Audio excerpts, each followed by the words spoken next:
did. I know, it was outside. Tighten up the noose a little bit.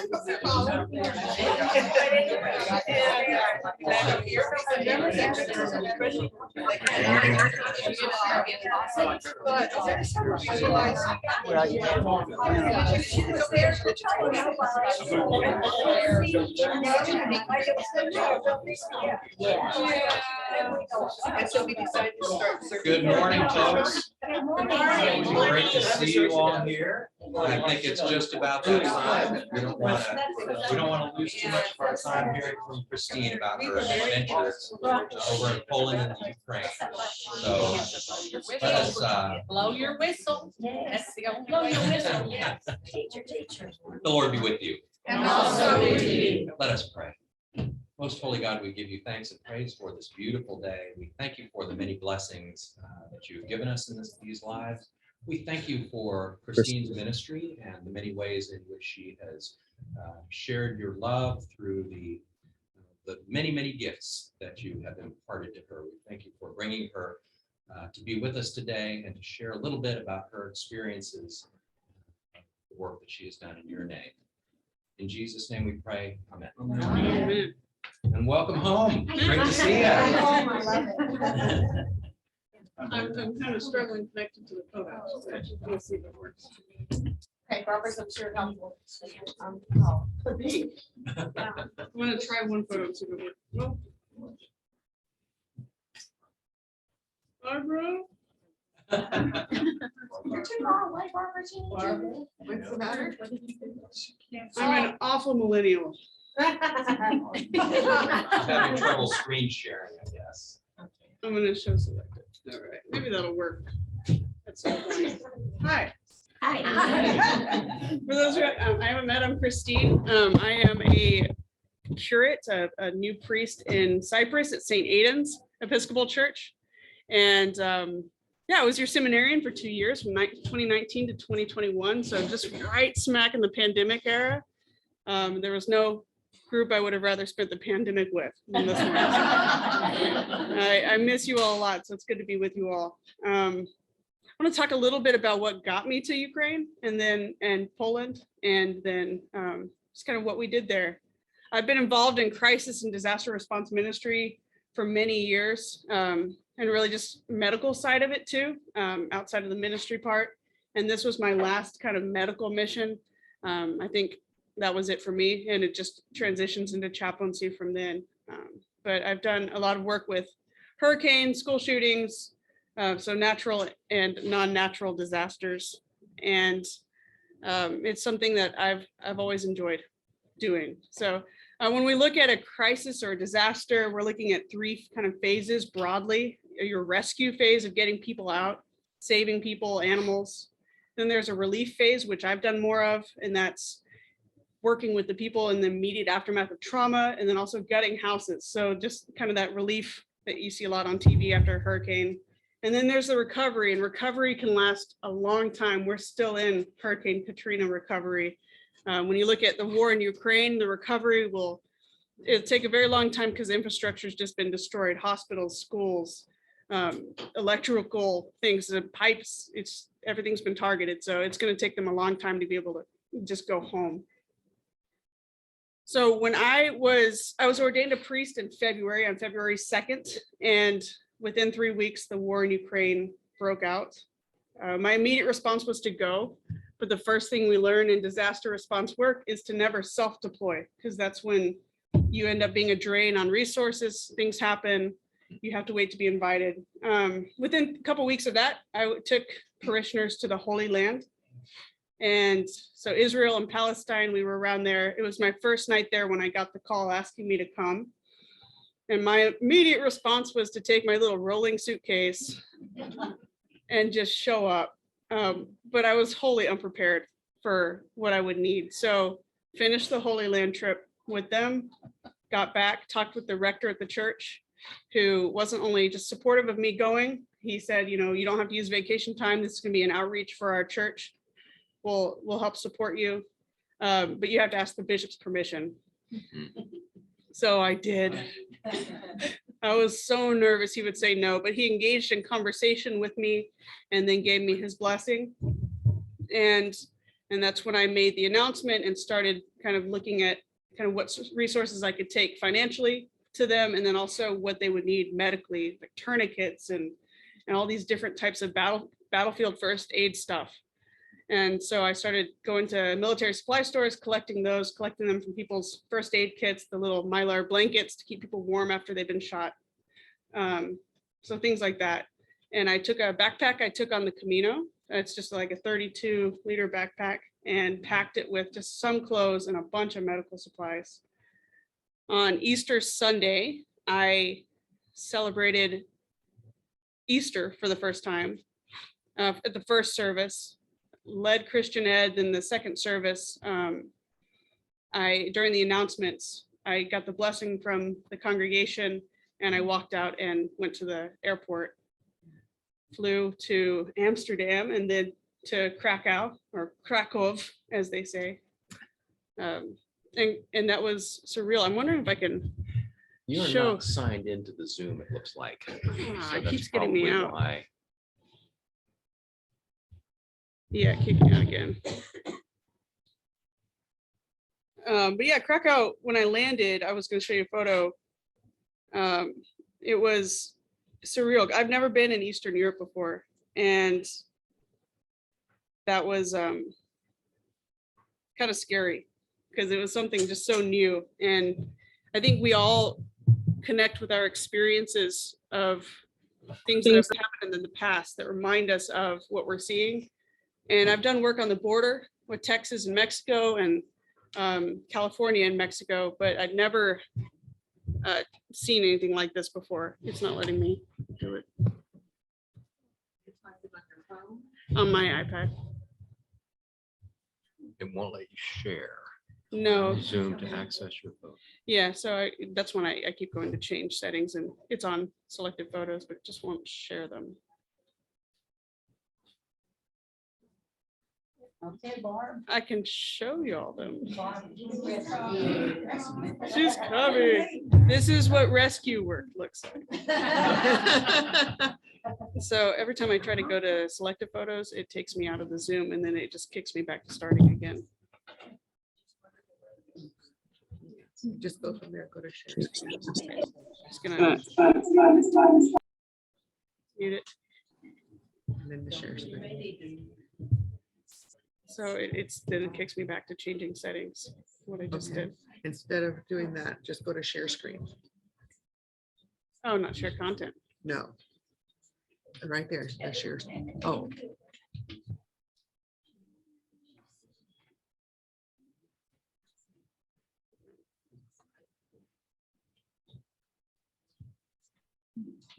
So it worked. It was working, and then at one point it stopped. Okay. Is it because it's being recorded?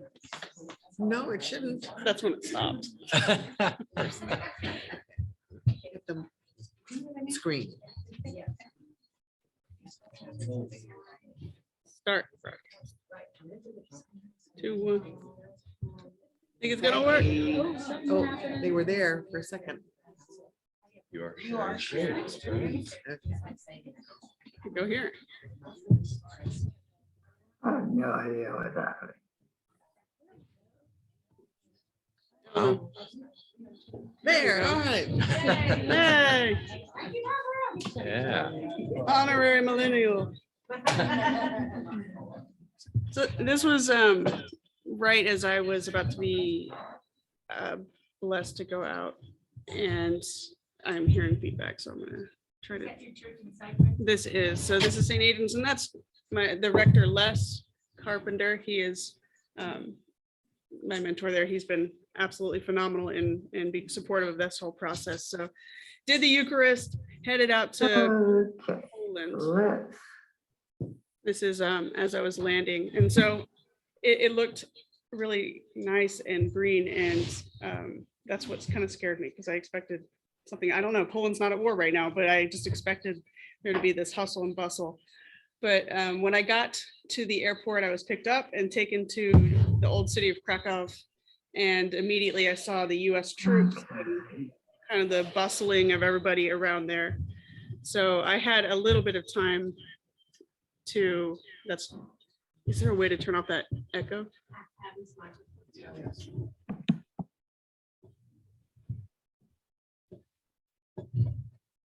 See if I do it this way too. If I disconnect audio. Yes. Yeah, Old City Krakow. They were hugely supportive of the Ukrainians who were seeking refuge there. And I found their street food, pierogi.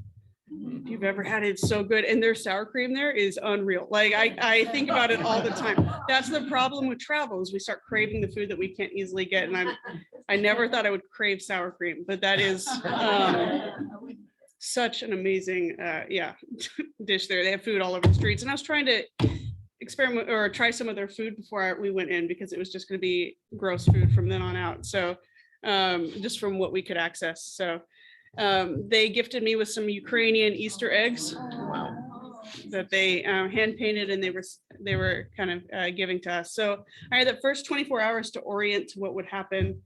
And yeah, it was good to finally meet up with the guys. These are the veterans who I met with are people I've worked with suicide hotlines before. And so they knew me through relief work and through that work. So it was nice to be there. Obviously a lot of conventions of war not being followed in this war, but we followed the General Geneva Convention of I don't carry a weapon. So they gave me a plastic knife to feel somewhat secure. And we had fun with the plastic knife the whole time. I didn't hurt anybody. But yeah, it was good to be with them. It was cold. It was mixed rain and snow. And this Texan was like, what's going on? So did take some gear to keep me warm. And then I just started exploring that first 24 hours to try to see churches. So it was also the Polish Easter, or not Polish Easter, Roman Catholic Easter, the same time as us.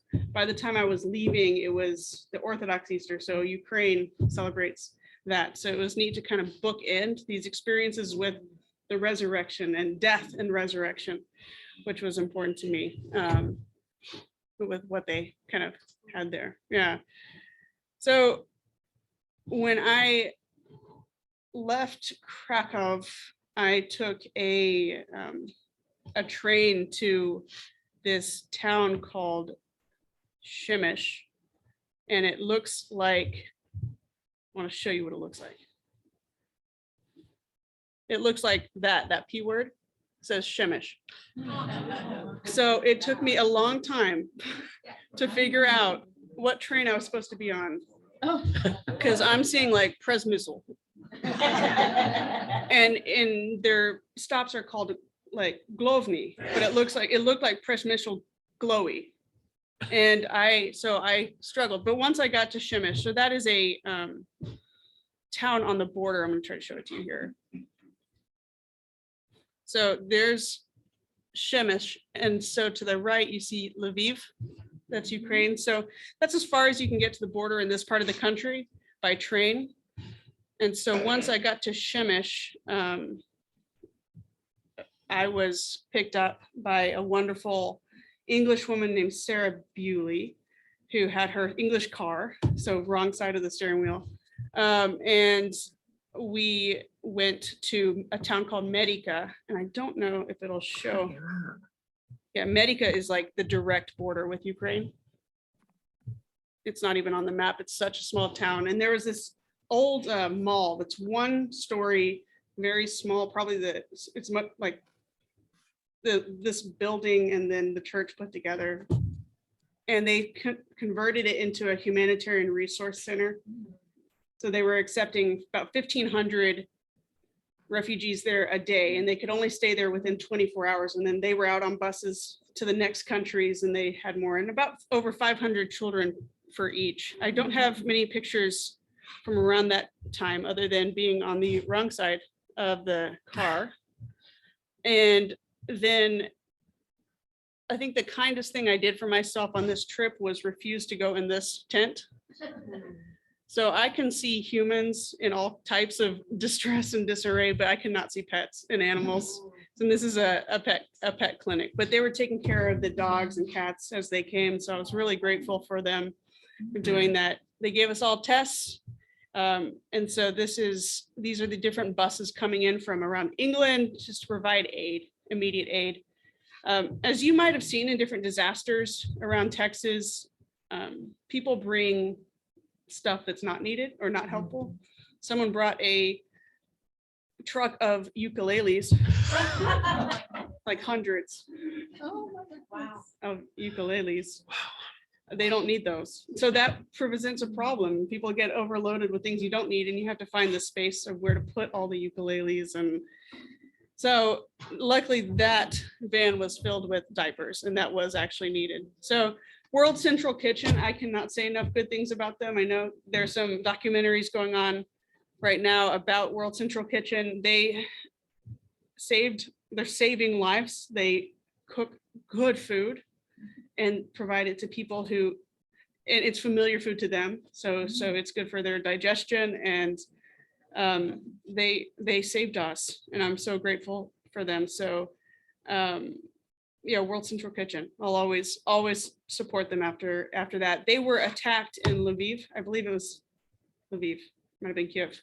And within hours, I mean, they had people killed, and within hours they'd set up again and they were feeding people again. It's run by a chef called Jose Andres, and he's just phenomenal. And they got some good hot food.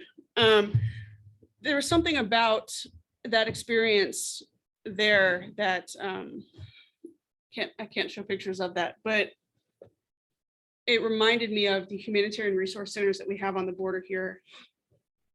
But the difference is when they walk in, when they're taken there, there is a wall of different flags from around the world. The US isn't on there, and I'll tell you why in a minute, but flags from different countries, and they literally walk up to those flags and decide which country they're going to indefinitely. And they have resources there to get them visas. And they're just making these decisions kind of without much information. If people have, there was someone with very profound autism, and so they were able to help that family direct to England to a specific neighborhood that would have a school to care for him. And his autism was so hard on the family that they let the father out of Ukraine instead of fighting. So that was really good for that family unit. But the reason, so with American flags, someone in this part of the country or the world, like Poland and Ukraine, they see an American flag, or at least they told me they'd see it, and they think about trust and respect. It made them feel like they could trust the person wearing it. So we had people who were not Americans walking around with American flags, who were trying to take these women and children into human trafficking. Wow. So they were saying, we'll get you to America, and then they're taking these just women and children because their husbands and sons and brothers are, and so they were putting them in human trafficking. So while I was there, I think it's when they changed to a QR code system, and they had signs all over the saying like, America's not taking refugees at this time through this means. So always, whenever you think of war, think about the people who are also being exploited, because a lot of kids are being taken out through that. What I also want to say about self-deploying, we can have really good intentions, and this is why I'm mad at Sweden right now. I think it was a guy from Sweden who had great intentions, who came to the Humanitarian Resource Center to help. And part of going to these places is being trauma informed. So knowing as much as you can about trauma and response to trauma and war trauma. And so there's an announcement that you make when the next bus to whatever country leaves. And I believe this bus was going to Ireland. And to get their attention, he pressed the alarm button, which they're extremely heightened to hear an alarm and to run. So it sets off a stampede of 1,500 people, over 500 kids. I mean, a stampede. And so good intentions, but not prepared can cause a lot of problems and can cause death. And so that's why we're always saying, don't self-deploy, because we all have different gifts we can give.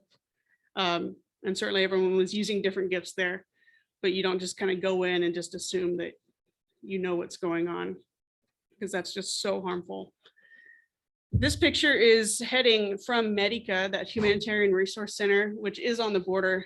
This is getting in line to go into Ukraine.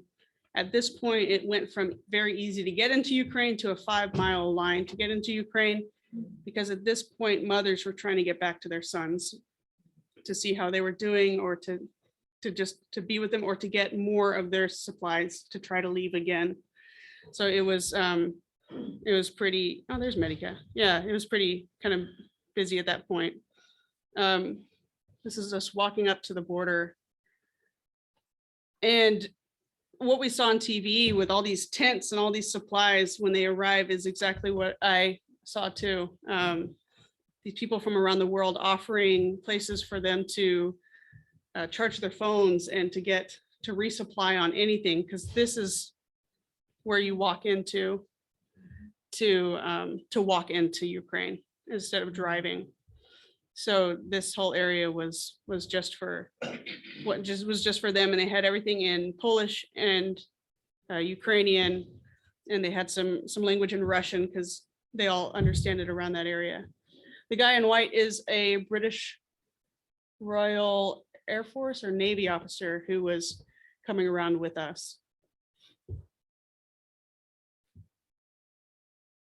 So I pretty limited on what I can say about Ukraine, partly because it's just still so heavy. And we were doing a lot of stuff within rescue of children at that time and things like that. And partly because it's just, it's still such a tenuous situation there. Still got some friends there. And it's an incredible experience. It's the last thing I think I hadn't really seen with disaster response was war itself, and a war that's not following any of these kind of conventions that we'd expect or international law.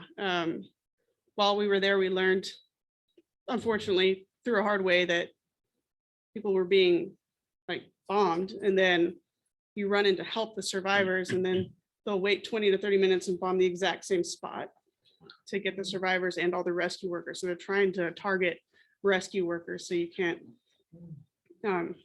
provide kind of that life-saving care that you need,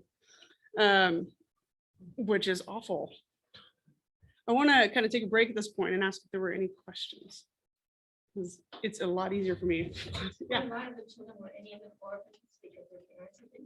Yeah, so that's what's hard for me to get, is accurate information on what's happening to people the children who have been orphaned, who were in orphanages before and being bused to Russia, or the ones who were orphaned by this. And there were people I've seen with loved ones taking in the kids, but everyone was just in this complete state of shock, so you can't get much information, because at that point their bodies are still very, very heightened and agitated. So I haven't really gotten to find out as much as I want to about children who were orphaned before or orphaned during. Did you go into Ukraine? Yes. What was the difference when you crossed the border? It's kind of weird because you get there. It's one of my favorite guys. I couldn't show his face on Facebook, but it's okay now. He's okay to be seen now. I was like, so it's like this at first, and it's kind of weird because looks like Poland, and it's just normal. And then you come to areas where bridges are bombed out and there's just concentrated destruction, and then you get out to places that are somewhat normal again. Like I just received a package that was sent a couple months ago. This one was from the Kherson region, which is very much in the middle of this conflict, but they were able to find a post office and transport that. It took months. So it's just pockets of disaster and then pockets of what's more kind of normal than that. I think one of the most profound experiences it was doing Eucharist in Ukraine.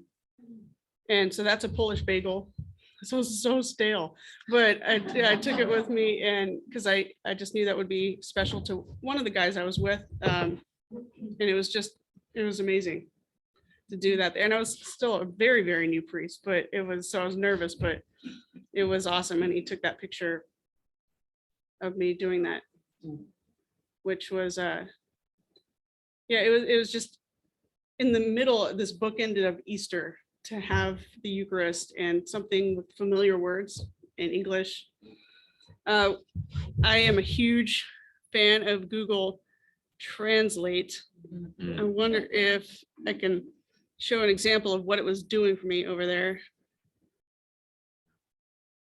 Because you could just point it at anything and it would translate it for you. So I could point it at signs and it would translate the signs for me. Yeah. So like if you're looking at something like this, I have no idea what that said. So, but like you can point it and it will tell you just on your phone. So that made it just incredible. What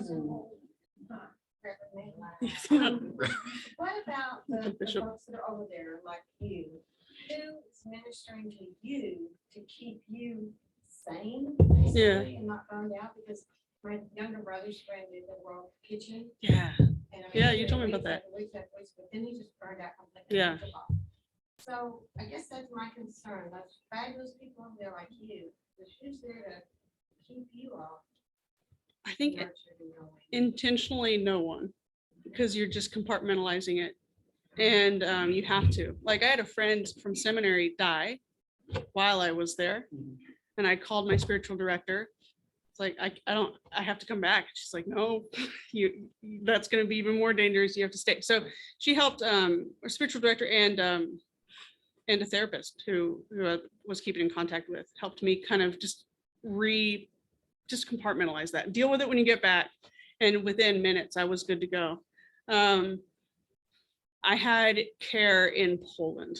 There are safe houses and things like that. But when you're in that environment where that's just your job. And if I had let myself be cared for, I wouldn't have been able to do it in that moment.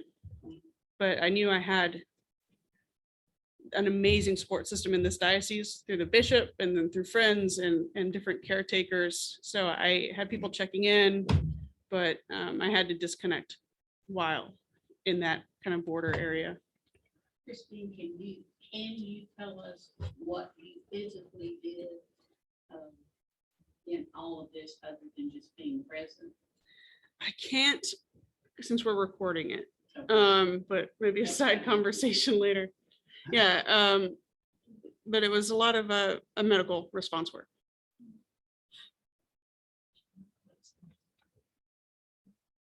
Don't you think in some respects you, in a short period of time, you saw the worst of humanity and the best of humanity? That was the weird thing about war for me, is I just expected the worst. And then you realize, and you're meeting these people from Croatia and all these people around the world who are there to do what they've been trained to do. And some of them are just so highly trained that it was just amazing. You also have to know your limits. Like I knew when we got to a certain point, and it was planned ahead of time, but we just didn't know when, that I would separate from my group and go back, and they would continue forward to the front line, far eastern Ukraine, which was disorienting because you rely on these people, you know that you would protect each other with your lives, and to then feel alone was very bizarre. But to go, and that's when the medical hat came off, and I turned on to the chaplain thing. So the Anglican chaplain, that reminded me, the Anglican chaplain in Poland is an Anglican priest from England who retired and wanted a quiet life in Poland. And God was like, oh no. So to meet with him and to get to know him and try to provide an ear for him, because he's in this so deeply. And I knew I was going to go home, but his home is in the middle of this. So it was good. I think I have a picture of him. This is Sarah, the English woman who picked me up in Medica, and that's David Brown, the the Anglican chaplain in Poland. We were in Warsaw at that picture. Both of them were amazing. So at that point, it was good to then be a chaplain and kind of shift into that role. And they helped me with that. And I used to keep in contact with both of them weekly.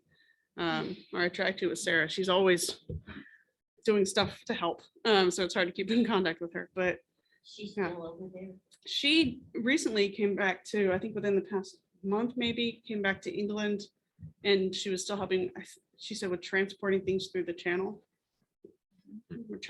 And so, but Were your She'll be pictures back. censored?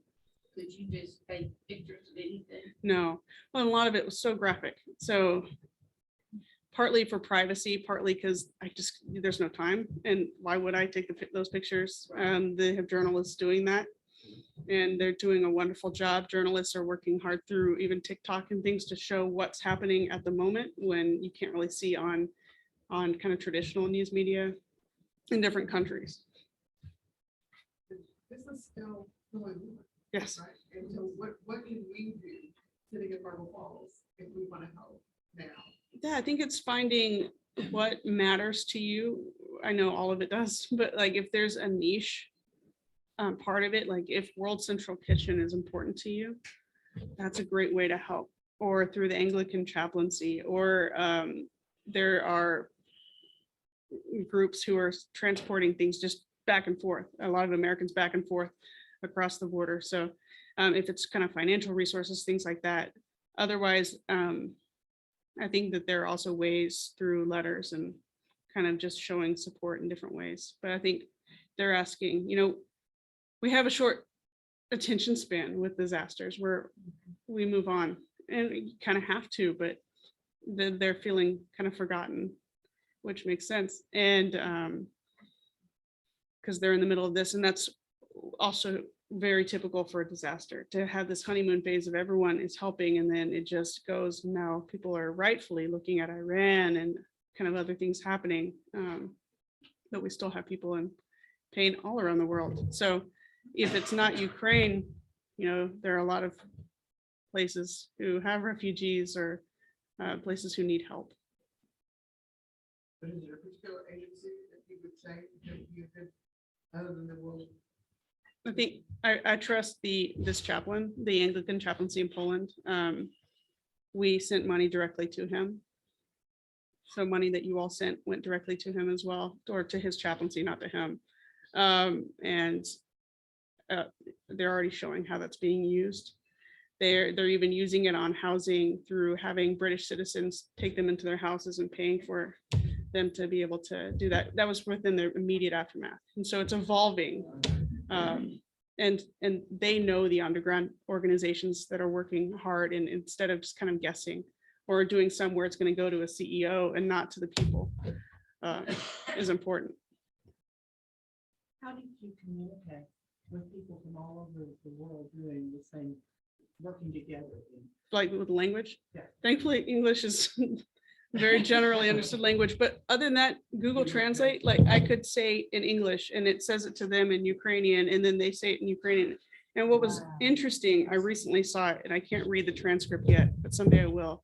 It recorded the transcript of our conversations. Oh, wow. So someday I'll journal about that. I'm co-writing a book right now with a mental health therapist. I think this is her 9th book. It'll be my first. But it'll be about things like this, like war trauma. It'll be her clinical side, and then I'll write the spiritual response on each chapter. So I think those transcripts will help with that, kind of making sense of that, because right now I cannot think of the experience as in a linear way. It's so jumbled. I don't know which day was which. And Facebook can't help me because I wasn't allowed to, for operational security, was not allowed to post what was happening that day. So if you saw a post, because I promised the church I would show signs of life every day. So I posted every day, but sometimes that post was from 2 days prior or a day prior. Sometimes a couple things happened in a day and it would look like it happened in separate days. So I can't I guess I could go through each picture on a timeline and see what happened, but not quite there yet. after you've been there, what is your personal feeling about how does this play out in your mind? Been there on the ground, Yeah, very dismayed. right. Yeah, it's that's one thing that kind of started me going to places, was to see what was really happening versus what we were kind of hearing. And for me, that fear of nuclear war was so high, and I think it's the highest it's been. However, it's still very low. It's the highest it's been, but that doesn't mean it's high threat. So for me, that kind of immediate threat was my biggest concern. I don't know where it's going. It's because it's being led by, in many different ways, people who are so unpredictable. And that's nerve wracking. Yeah, after watching Syria, it's like it's the only war they know. It's destroy Still. indiscriminately. You can't be held hostage, it seems like. It's threat all the No, time. What's going on? And that's where worries me. about Right. How does this play out? What do we do? How can we do something? yeah, for me, it's like, politics aside, children are being targeted. So wherever that is, I don't care what side of the aisle it is, I'll go be with kids. But yeah, it's so hard for me to tell. And then I've intentionally disconnected for a couple months from as much as I could. I had a friend who was missing there for many, many months, recently found alive. And so with that, I disconnected a little bit more. But A PTSD, basically. yeah, you want to prevent, like, I mean, it's gonna happen. yeah, it can. So what you want to do is build high resilience before anything happens. So you can have, so if your resilience is higher than kind of average and you fall, you're still not gonna, plummet. So, and it's in this diocese, the bishop short on requires, I know in seminary it was required to have a therapist and a spiritual director. And so that team was already set up for me. So trying to prevent those effects, but things are going to still stay. And so it's just about being really diligent about mental health care, and talking about it now feels good. But a few months ago, it would have been awful. I would have just been frozen. So pretty good.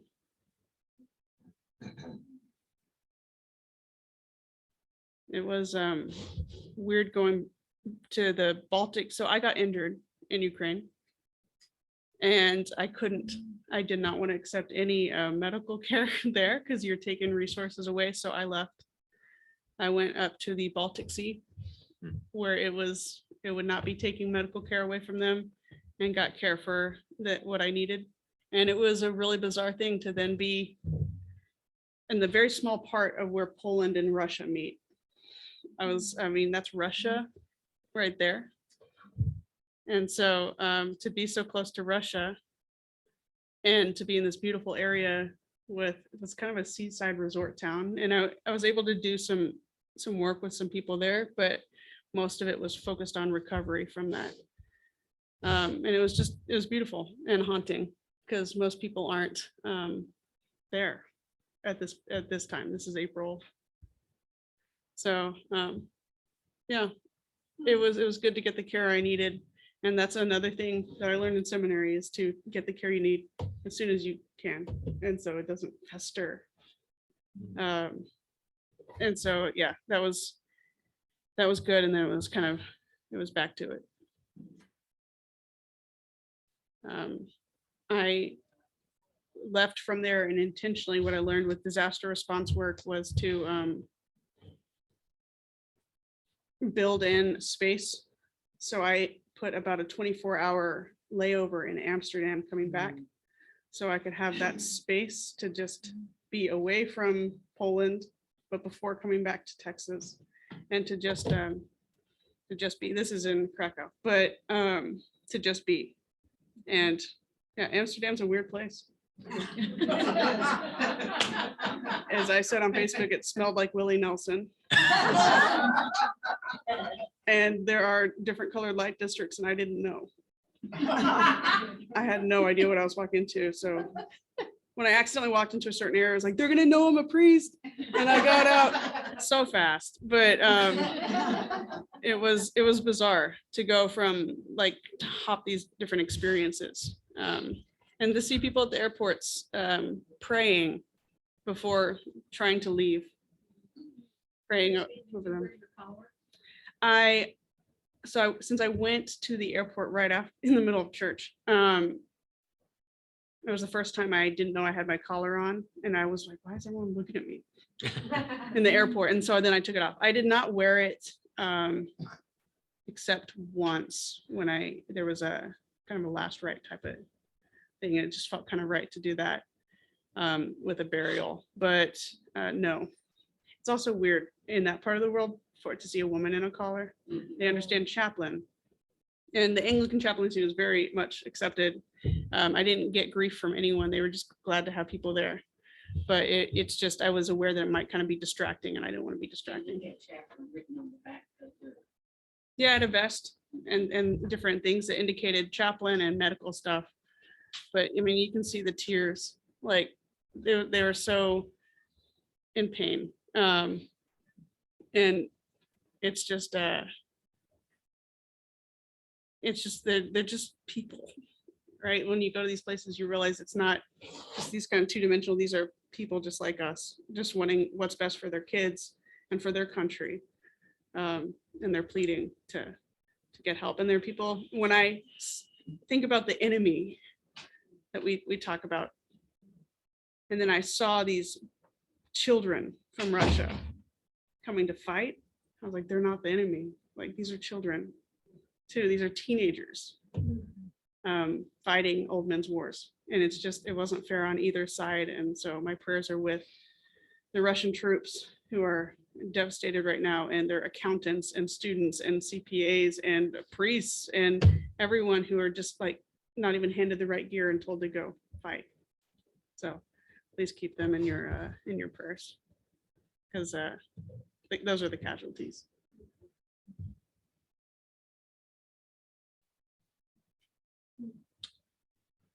You having a spiritual advisor and help when you got back home. Mhm. Is this how you were able to, say you're dealing with someone that has family problem and everything, how is it, how can you not say, this is no big deal? Yeah. Believe what I'm saying. Right. I don't know how you can differentiate those I was worried about that. other than just time. I was worried about that because that's a sign of burnout. Mhm. And the therapist looked at me and we didn't find that sign. I was really concerned because with parishioners, I never experienced that. Trauma is trauma. I don't care if it's something that is a pet dying or what happened, like it's trauma, and the brain processes it the same way. With my friends, when they complained about boy problems, I was like, stop, like this is the stupidest. Do you realize people are dying? But when it was with parishioners who, I never experienced that, where it was just like, that doesn't matter, because it does matter. What's happening to you all here matters. And it's just, I mean, it's different levels, but that was something we watched for closely, because that's when I would have probably had to step away for a few days or a week. I got sick too when I came back. I got a little viral infection that put me in the hospital. So I had a little bit more space than anticipated to kind of physically heal. And yeah, and that was, I guess, a blessing in disguise. So following up on that, obviously COVID is still around everywhere. People are getting sick from other things. Was that an issue over there as well? For sure. They were testing us, but they're not testing the refugees, because what are you gonna do? Turn them away? Like, it's so. I was lucky to not get it. I took the precautions I could, but you're in these cramped quarters using these. It's just, yeah. My biggest concern towards the end was catching it and not being able to fly home, because that's when I was just barely starting to get sick. at the very end there. But yeah, they were definitely dealing with that. But if you see these pictures, a lot of them from outside, they're just, I mean, they're just happy to be alive. And COVID's not their biggest concern, but it was a concern as people move across borders.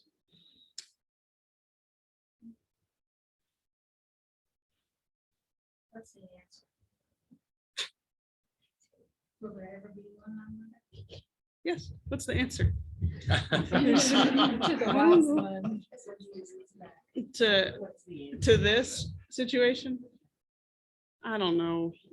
Like, I'm not naive enough to say that there will be no wars. I wish there weren't. But I think we are the answer, in that we're the answer to their prayers and what we can do and how we can help people all over the world who are fleeing war and who are caught in war, and the ones who refuse to leave war. These are people on both sides, Russia and Ukraine, who are either willingly or unwillingly fighting. And I feel for the ones who are willingly or unwillingly fighting. But I think if we keep kind of talking about it without traumatizing ourselves, because it's heavy for us to keep talking about. So we have to take breaks. But I wish I knew the answer, other than the fact that, I mean, that's what we're entrusted with, is the care of each other. Who are these people in this slide? In these slides, so this is in Krakow. These are refugee children and their parents. So refugees who are doing a demonstration about Easter, as you might see some of the baskets, but they're talking about it's just a demonstration. The children also did a wonderful song and dance and just kind of showing that they're there and they're strong. And there was a beautiful song and dance led by them, but you just kind of look at their faces and they're just so absolutely in shock. And 2 weeks. All of this. Yeah. We are so Hmm. proud of you. I mean, I'm just speaking to my heart. I know. Oh my, you're so impressive. I think of y'all every day. I have my Trinity name tag still on my refrigerator. And sometimes I just touch it because I miss this place. I miss you all. Is that about the time limit that they encourage people to be there? That was mine. That was yours. That was intentionally mine because I knew what I was going for, and I needed to just see how I would handle that. And also I have a job back here, so I didn't want to leave throughout the Easter season too long. With the space to go back if I needed to, I discern that's not the best idea for me right now, because I don't think, I'm just not in the right headspace yet. And also as we see kind of more what's going on over there.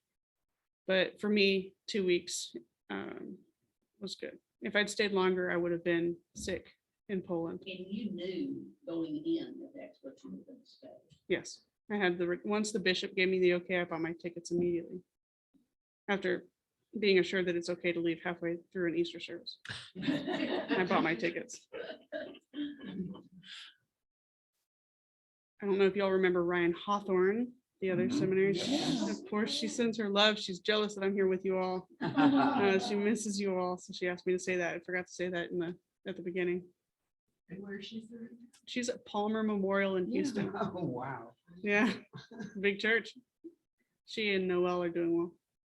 It's great. Well, there's some of the bands. Yeah, they're bringing in the flag now.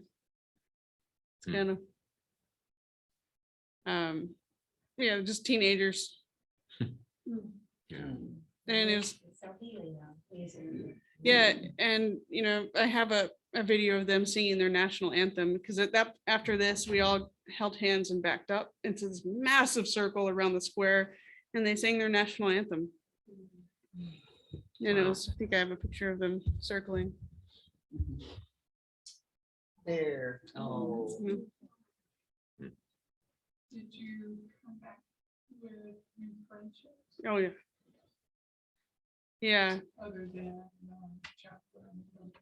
Mhm. Yes, and the Polish people. It's just also, they're giving, they're so giving, and they know through generational trauma what this feels like. Right. And so they're doing what you do, and what we're called to do is open the door. Mhm. And they're so sad that their children now have to see that, because they were hoping for a world without that for their kids, and now their kids are scarred by that.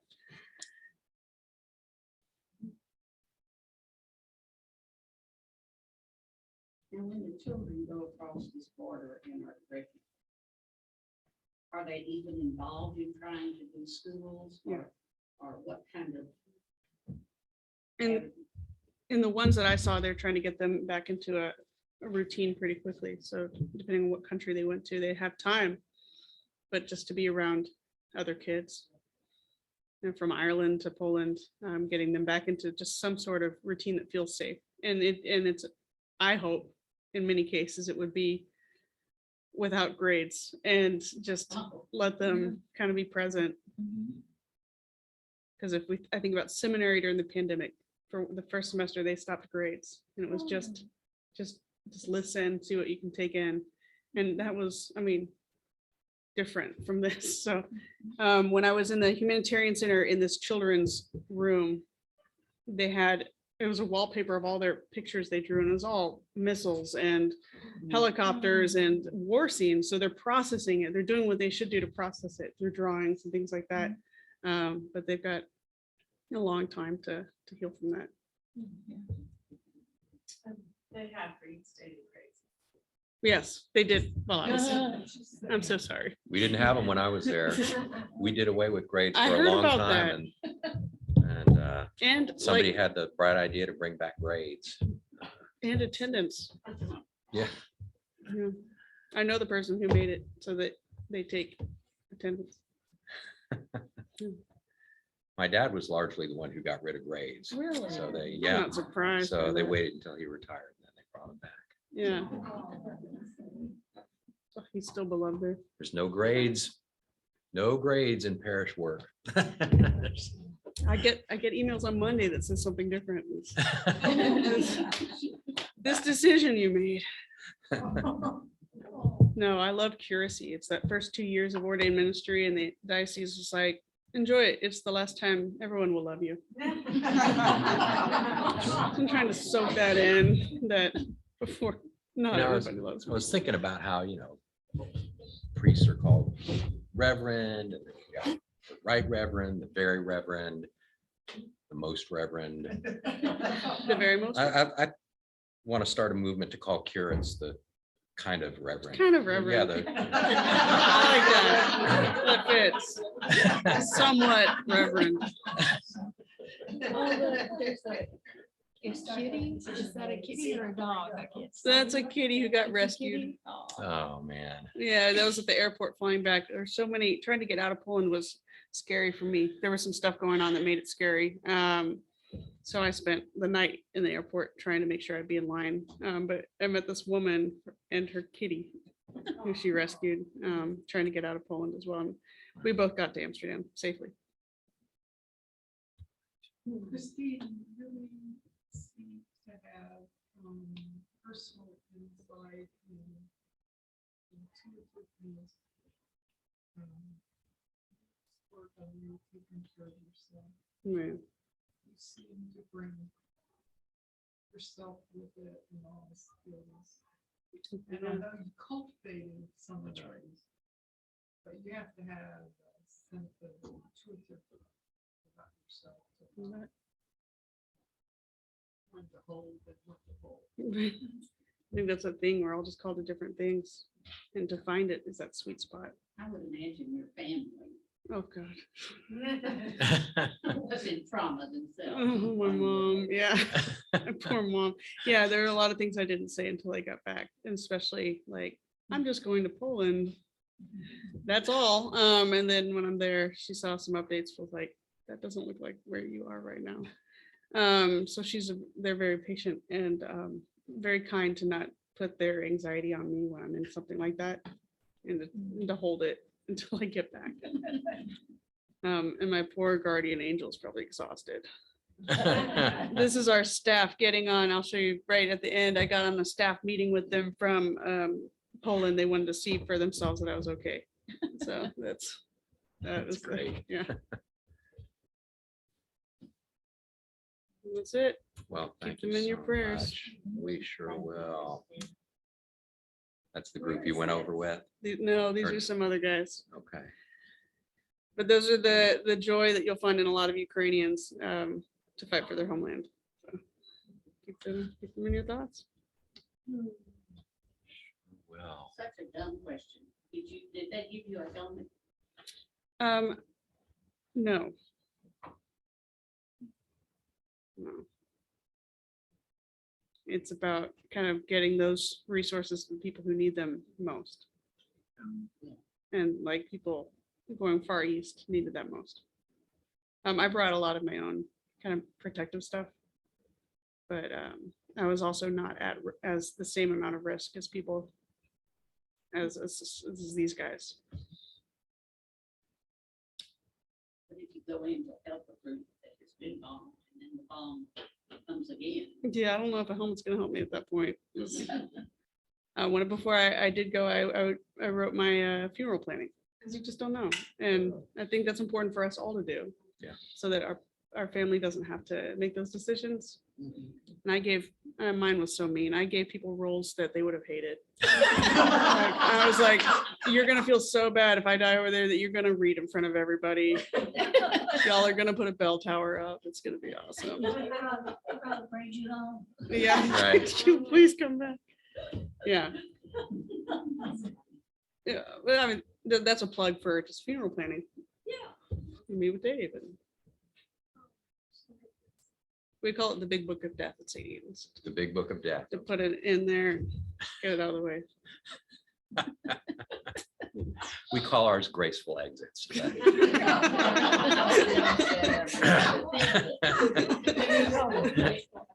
That makes more sense. So Christine, are you trained in the medical field? Is that what you're saying? But yeah, with that type of work, yes, I've done different trainings, and then I worked in healthcare for 9 years in the hospital as a speech pathologist. So that was mostly with cognitive and swallowing disorders, but that's what got me into that world with those people. Yeah. Yeah, I still maintain that license for fun, but Yeah. I'm not practicing anymore.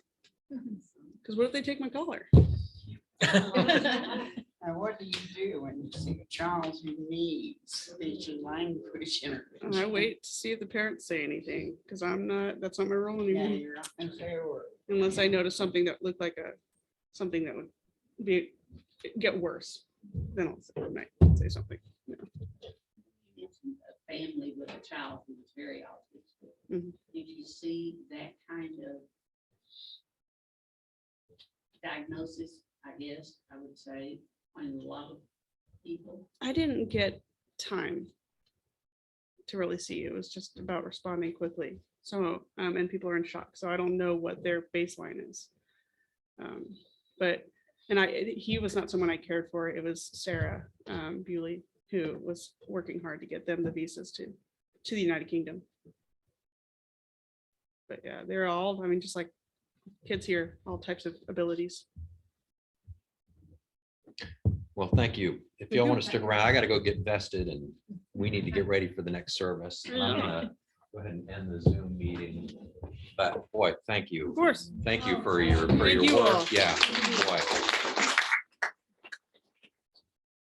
Thank you all for your support. It meant everything to to get that email from Dave. It was a very big pleasure. That was, Most of y'all know that That's we amazing. supplied